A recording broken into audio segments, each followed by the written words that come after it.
Thank you, Marta, and thank you, Natalia, from PCI London, for first coming up with the idea and approaching me with the question of would I care to translate the Ballads and Romances for this year of Romanticism. And I mean that sincerely, because I've always loved Mickiewicz, and as Marta and Anya were kind enough to say, I had worked with some of his other things before, Forefathers' Eve especially, which I believe is one of the great works of literature, period, and lifts Mickiewicz up into the levels of what T.S. Eliot would call the great Europeans. I've always liked the Ballads and Romances, but looked at them more as a monument than anything else. And having to deal with them creatively for these past 2 years has really opened my eyes towards what they're all about, and especially what Mickiewicz is all about. What a wonderful poet he was, even at age 27. How mature he was, and how absolutely fantastic he was. Another fantastic thing is the cover of our translation. And no, that's not a portrait of me. I have been asked if that is Mickiewicz, and it is, but it's a modern interpretation of Mickiewicz by our graphic artist at Glagoslav, Max Mendor, who is in Ukraine right now, and where he's based. But absolutely marvelous example of which I think captures the spirit both of Mickiewicz and the significance of the volume. And here I'm supposed to raise my hand when we do this next slide. I'm sure you've seen this before. This is what Mickiewicz looked like at the time, a very young man, perhaps a bit idealized, but it does seem to have been captured, and the youth especially captured, which is kind of interesting. Let's move on, and I'll see what else I have for you.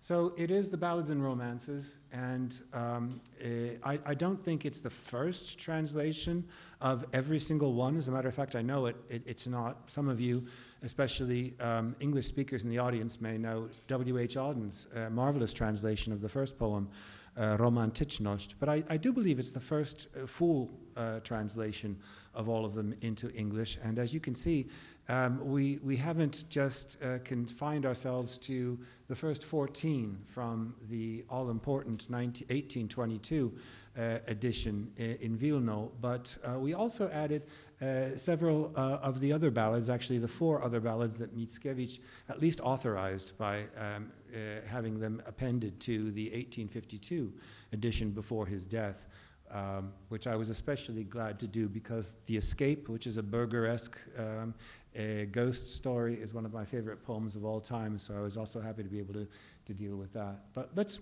move on. I actually forget what's going on with these slides, so I have to look behind me, and I will also be reading, so I hope my voice isn't going to be coming in and out.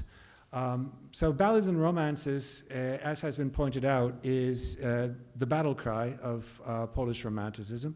It signifies the beginning of the Romantic movement in Poland and has the same significance, again, as that monument for Polish literature as lyrical ballads of Coleridge and Wordsworth has several years earlier here in England. And let me show you an example. So if you're familiar with Romanticism, and I'm sure that many of you are, if you haven't read this, it's a young girl is found wandering around the village talking to no one. And she's talking as if she's speaking to her lover who died recently, as if his ghost had returned. The upshot of the entire thing is when a wise man, mędrzec, which is always a very dirty word for Mickiewicz in his poetry, a wise man comes on the scene and says, this girl is babbling. There's nothing that I can see. He's the rationalist, right? And he ends by saying, spirits are but the stuff of old wives' tales, brewed in the vat of ignorant dreaming. That girl is babbling nonsense, so he rails. And you, the people who are saying, oh, her lover's ghost must be here. Let's get down on our knees and pray, right? And you, against pure reason, are blaspheming. There's your 18th century, right? There is your rationalist way of looking at things. The narrator, very interestingly, turns to the wise man and says, this child feels. I answer humbly, truly, those simple people have great faith and hope. Feeling and faith speak more profoundly to me than wise man's eye and ground glass microscope. You know dead truths as you dissect and sunder planets to atoms, stars to sparks. Your art grasps no live truth. You'll never glimpse a wonder unless you feel and gaze into the heart. That's Romanticism speaking. And the interesting thing that I find in this poem at the very outset of the collection is that the narrator doesn't say, oh, I see him too. There he is. He's got a white shirt on and a red tie. He doesn't see, he doesn't say that the ghost is there. But what he admits is it may be. And here we have Romanticism returning to a much earlier tradition, which allows for us to imagine or us to recognize other avenues to truth than just empirical knowledge. Things that come by experiment and things that you can see through that microscope. That's the big thing, I think, for Mickiewicz, and that's why this is such an important programmatic poem for the history of literature. Let's move on and see what else we have here. Well, this is obviously an illustration from Jadi, Part 2, when the souls of the two children come. And the thing that I was so shocked about in going through the Ballads and Romances these past 2 years that I've been working on them is how this work, which you would imagine to be a youthful experiment in poetry by the poet, actually contains so many themes and motifs of things that he was going to be working on in the future. Now, for example, the great thing about Forefathers' Eve, as I see it, and this is why Mickiewicz is so important to world literature, is that Mickiewicz writes himself into the Dantean tradition, the Catholic tradition. The idea, it's not by coincidence that he creates monumental drama, the genre of Polish monumental drama, which recognizes that our existence does not end with the existence of this body here. That people pass on to somewhere else, and those who happen to be in purgatory, like poor Józek and Rózsa there, they need our help. They need our prayers. And when they get to heaven and they become saints, they help us. They pray for us. So that communion of the saints that so many of us have grown up believing in is actually this circle of love that unites everybody. We still have responsibilities to those who have passed on, and they can help us. As you know, the souls that are called forth at Forefathers' Eve do not just receive the help of the people there. What can we do to bring you to peace? They also tell stories, these racconti, as Dante calls it in his Divine Comedy, that we can learn from to make our lives better. And now, Anya, move, yes? This is a little excerpt from the poem This I Like. And the story, as you may know, To lubię, a young man is wandering through a deserted place at night, which is very kind of spooky. His cart breaks down, the horses run away, and he very ironically says, "Oh, this I like." And all of a sudden, a specter appears, a young girl. And she says to him, "Whoever you may be, good honest soul, who me from purging torments have released, I pray you happiness. May you grow old in good fortune, abundance, and in peace. You see before you a repentant soul, who soon shall bask in everlasting bliss, whom you've now sprung from her purgative dole with those 3 words you uttered, I like this. The while the stars yet shine before the crow of the first rooster, I will here relate my story, which the faithful ought to know, so they might take a lesson from my fate." Mickiewicz already in 1822 is playing around with those ideas that are going to develop into his greatest work. No disrespect meant to Pantadeusz, but the greatest work, Forefathers' Eve, already now. Of course, all of you know, Poland disappeared from the map of Europe as a political entity in 1795, partitioned amongst the three neighboring empires of Russia, Prussia, and Austria. And as I often like to say at these times, Percy Bysshe Shelley once called poets the unacknowledged legislators of mankind. Well, in Poland, when Poles were deprived of a political focus, such as a king or a parliament of their own, the poets, such as Mickiewicz, took over that role. They were the acknowledged legislators of mankind. And even in a ballad from the second collection, the Three Budrisses, right, you can see him already dabbling in political thought. It's the story of the Lithuanians, the pagan Lithuanians, are about to go on a warpath against three powers. And the old Budris calls his sons together, and he's about to send them off in these three directions. Budris calls his three sons, stout Lithuanians, to the porch to deliver these words: "Get your steeds, one and all, saddle, girth, and headstall, and your finely honed spears and your swords. For all Vilno is shouting, there can be no doubting they're drumming for 3 foreign fights. Olgierd's hitting the Russians, Skiergieł, their Polish cousins, and Prince Kiestut, the Teutonic Knights.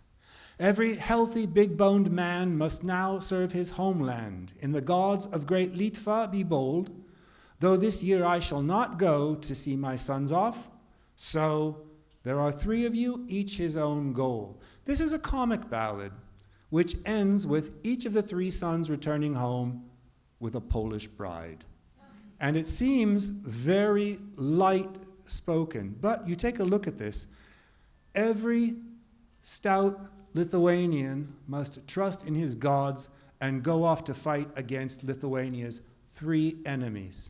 If we are willing to see Konrad Wallenrod as an allegory of Poland's fight against Russia, in the Lithuanians as the Poles and the Teutonic Knights as the Russians, I think we have every right of looking at this poem and seeing that Mickiewicz is already thinking in this way here. We have a responsibility to stand up for our homeland and to fight against these 3 enemies of our people. And even the fact of each of these lads returning with a Polish bride also has a significance, right? Because we're talking about the old commonwealth of the 2 nations, Poland and Lithuania. And Mickiewicz is saying the only way forward is to keep that bond tight, right? Just like a marriage. A year or so ago, I was very pleased to have my translations of the Crimean sonnets used in a anniversary edition celebrating the anniversary of Ukrainian independence, published in Kiev, along with translations into Ukrainian and into Crimean Tatar. And you're looking at the past in Chufut Kale, right? Mickiewicz, of course, as you know, was in the Crimean Peninsula and created some of the greatest, most beautiful descriptive sonnets that have ever been written. While he was there, he became very interested in Eastern motifs. The motifs of the Crimean Peninsula, the motifs of Muslim culture. And again, in one of the later sonnets from 1852,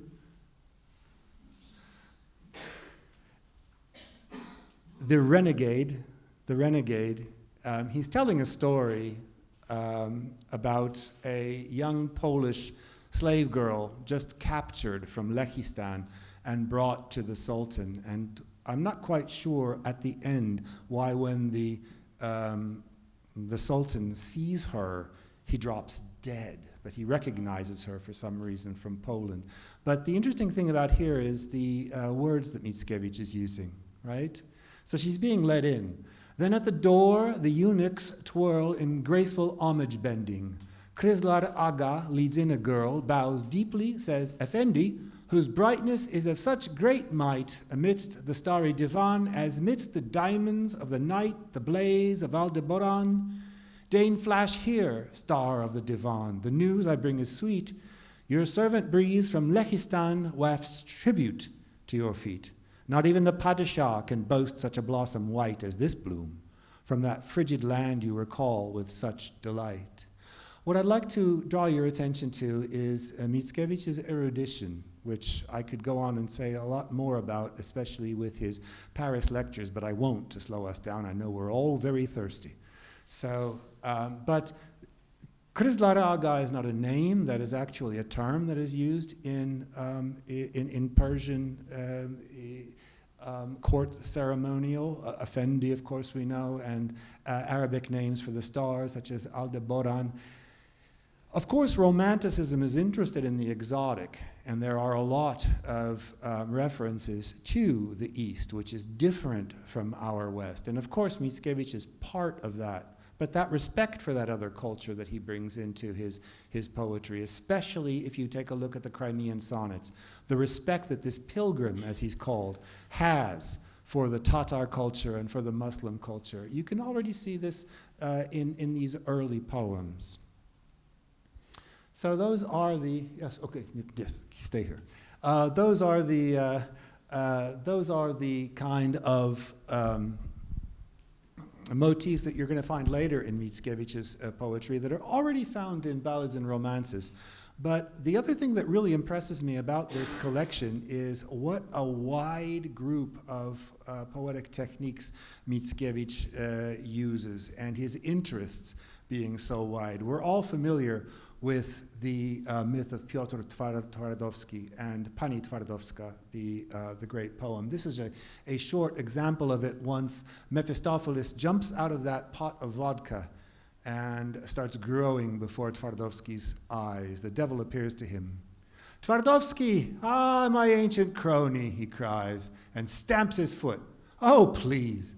You mean to say that you don't know me? I'm your friend Mephistopheles. On Bald Mountain, you may recall, you deeded your immortal soul. I've got it here, in your own scroll, on oxhide, writ in blood, all told. That's a forced rhyme. But all the same, 2 years past, you were to surrender to me in Rome. You never came, but here you are. It's time to render the devil's due. You look surprised. Ha, even tardy doves wing home to roost at last. Turn there your eyes, you see, this tavern's name is Rome. So the Faust myth he is introducing, and not only the Faust myth, but in that comic version, that comic way, it is transformed in the Twardowski myth. And finally, in Marilla's Mound, speaking of poetic style, one of the interesting things that I find about Mickiewicz is great breadth of poetics. Marilla's Mound is the story of a girl, curiously named Marilla, right, who's buried. And this traveler is wondering, well, who's buried there? And 3 people come along, and we hear their laments about this lost friend, this lost lover, this lost daughter.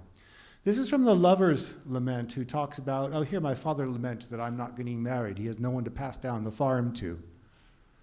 His lament is cached in a language that is strongly reminiscent of Old Testament lamentations. It's really a beautiful piece of writing. I don't know if I've captured any of that in English, but at any rate. But I've nothing to say to man or God. Blight take the seed, rust scald the leaves. Let all the unmilled grain must and rot. Let the neighbors filch my sheaves. No longer shall I drive wolf from the sheepfold. What for? Marilla is no more. And those tropes that you see in those last 4 or 5 lines there, he's describing his the vacuum that his life is now that his lover has died. And it has that very much, that tang of the Old Testament. I'll give you one more example of this. This is the mother speaking to her dead daughter. As long as you are with us, dear, the house was one heavenly whirl. All your friends would gather here to play, to laugh. Each boy and girl, where was a brighter Lammas day? Where was spring's sowing dance more gay? But now, my daughter, now you're gone. And here we strike that Jeremiac tone. Our home is like a desert waste. Whoever draws near passes on. Door hinges unrevolving, rust in place. With moss, our flagstone pathways overgrown. Both man and God now shun our vacant home. Marilla, daughter, now you're gone. That's a 27-year-old person writing, and it always strikes me how he almost came out of the womb ready to write this poetry. So who is this Marilla person then? We're going to be hearing some more about Marilla this evening. Well, Marilla Vereshchakovna Podkamarova, she, you know what, let's try to get her a little bit younger. There we are. So this is the Marilla that Mickiewicz fell in love with, supposedly, right? And she fell in love with him, but then decided, for whatever reason, to marry a fellow, the famous, I think it was Wawrzyniec Podkamer, right? Local Polish hero. And Mickiewicz is brokenhearted. Marilla is mentioned time and again in Mickiewicz's poetry, and especially time and again in the Ballads and Romances. So that's Marilla. Let's move on. So this is the myth of Mickiewicz and Marilla as told by Stanisław Count Tarnowski, a Polish literary critic of the beginning of my century, the 20th century. And this is what Tarnowski says about Marilla in her role in the Ballads and Romances. And this is what's generally accepted, right? It usually happens that exterior circumstances provide poets with the impulse, the urge to create. Often, love is the spark which ignites the explosion of genius. That was the case with Adam Mickiewicz. The history of that love was quite ordinary. A young man with neither position nor fortune fell in love. A young maiden, although having for him some sort of reciprocity, still lacked the strength needed to stand up to her family and married another. She went away, and whether that was treason or indifference, the result was the same: despair, limitless suffering. Did he go nuts over Marilla rejecting him? I don't quite know. As a matter of fact, I think maybe not. In a letter that he wrote from 13 October 1821 to his friend Onufry Pietraszkiewicz, he writes about Marilla: I knew that her feelings were not the same nature as mine, that I had lost her. I know what will become of her and what of me, and I do not think her very unhappy. You are mistaken when you assume that I am saddened by her happiness, and that sadness becomes me. I wish her all the happiness in the world, sincerely. Well, perhaps not all happiness. I wish myself enough so that she would be happy, and for this reason, I don't want to find out about everything. I'm thinking those are the words of a person whose heart was a little bit bruised, but was not broken into insanity. And so what about Marilla? Is she the Marilla who's mentioned in Ballads and Romances? As I tell my students when a question like that is asked, I don't know, I wasn't there. But I kind of have the feeling, well, there may be a little bit of Marilla in there, the real Marilla, but Mickiewicz was wise. He thought, you know what? I can turn Marilla into a cottage industry. And so, in the very first poem, the Primrose, we have a little hint. Marilla is introduced to us, and those in the know, of course, are thinking, it's that Marilla, right? Am I worthy of your sweetheart, the primrose says. Say, what do you think, Marilka, dear? When he gave you a primrose spray, you paid him back with his first tears. And the interesting thing is the way he plays with Marilla, how he tantalizes her. In the poem, To My Friends, which is the beginning or the explanation of the poem, This I Like, he says this about Marilla. Let he who with camel hair brush and oil would slay time, let him paint her, and out sublime art.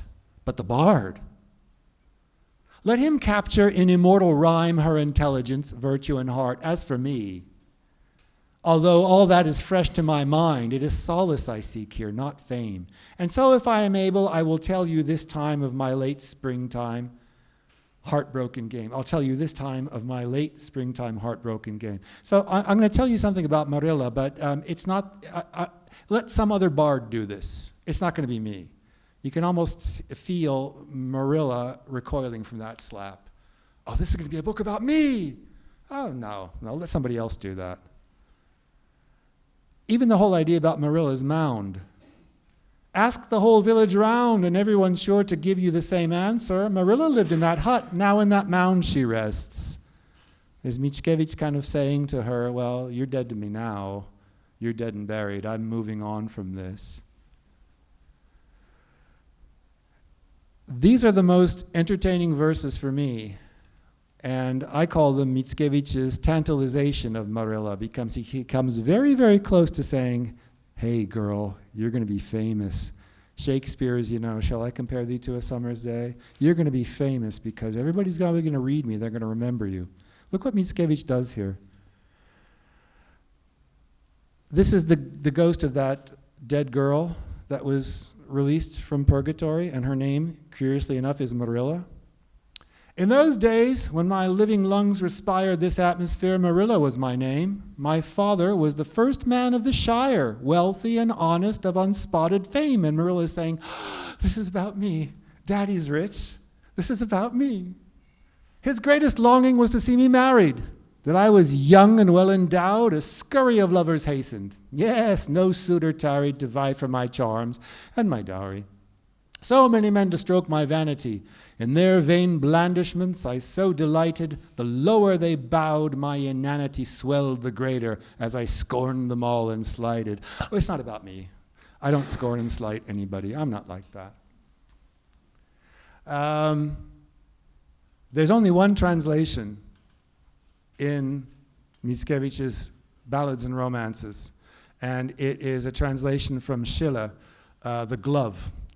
And it's the story of a tournament going on, as you may know. The young knight Emrod is sitting next to his lover, and she wants to prove his love, so she takes off her glove and throws it into the arena where all the wild animals are, and says, oh, if you love me, go get that back for me.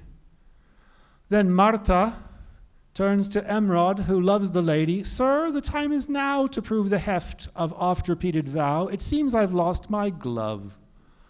Without a moment's wavering, Emrod leaps over the rails and comes among the beasts. Into their midst he boldly strides. Awe strikes the ladies and the knights to see him lift the glove, calmly retreat, re-leap the barrier, and reclaim his seat. His lover greets him with joyous embrace, and Emrod flings the glove into her face. My vow fulfilled, I leave you now, madame. And off he goes, thinking, such love be damned. Again, he brings Marilla close and then pushes Marilla far away. Some people have suggested, even recent critics, this is just a Mickiewicz trying to learn German, wanting to learn German, and it's an exercise. Well, if it's an exercise, you don't include it in your first volume of poetry. It must mean something to him. And it fits the general theme, especially the Marilla theme of the poems perfectly.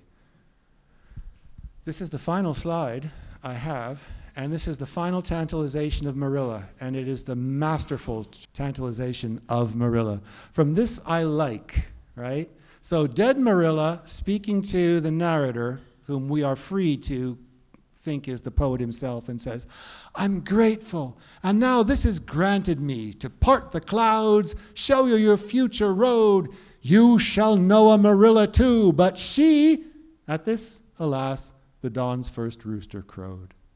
I would love to be in the room where Marilla is hearing this, and after this, all this buildup, I'm going to tell you about your Marilla. Oh, the rooster crowed, poof. She'll never find out. It's even better in The Minstrel, Dudaj, where a young man who has been rejected by his sweetheart has left home and is being taken care of in his heartbroken illness by this minstrel. And his last words are, I want you to go and visit my lover, to make it as quick as possible. I want you to go and visit my lover. If she invites you near the cheery flame of her hearth, tell. But then, alas, he faded, with the virgin's name upon his lips, but only the first half. So his last syllable was ma, and the minstrel, doesn't think, oh, it was that famous Marilla I've heard about so much, the ideal of womanhood. He understands that as Maria. The last word on the man's lips was a prayer to Mary. So Mickiewicz at that point even denies Marilla that little bit of immortality. I've sung about you. Now your name is on everyone's lips. Her name is mistaken. Well, that's all I've got for you. I hope I kept my promise in keeping that short, and we're going to get into the interesting stuff now. Thank you for your attention.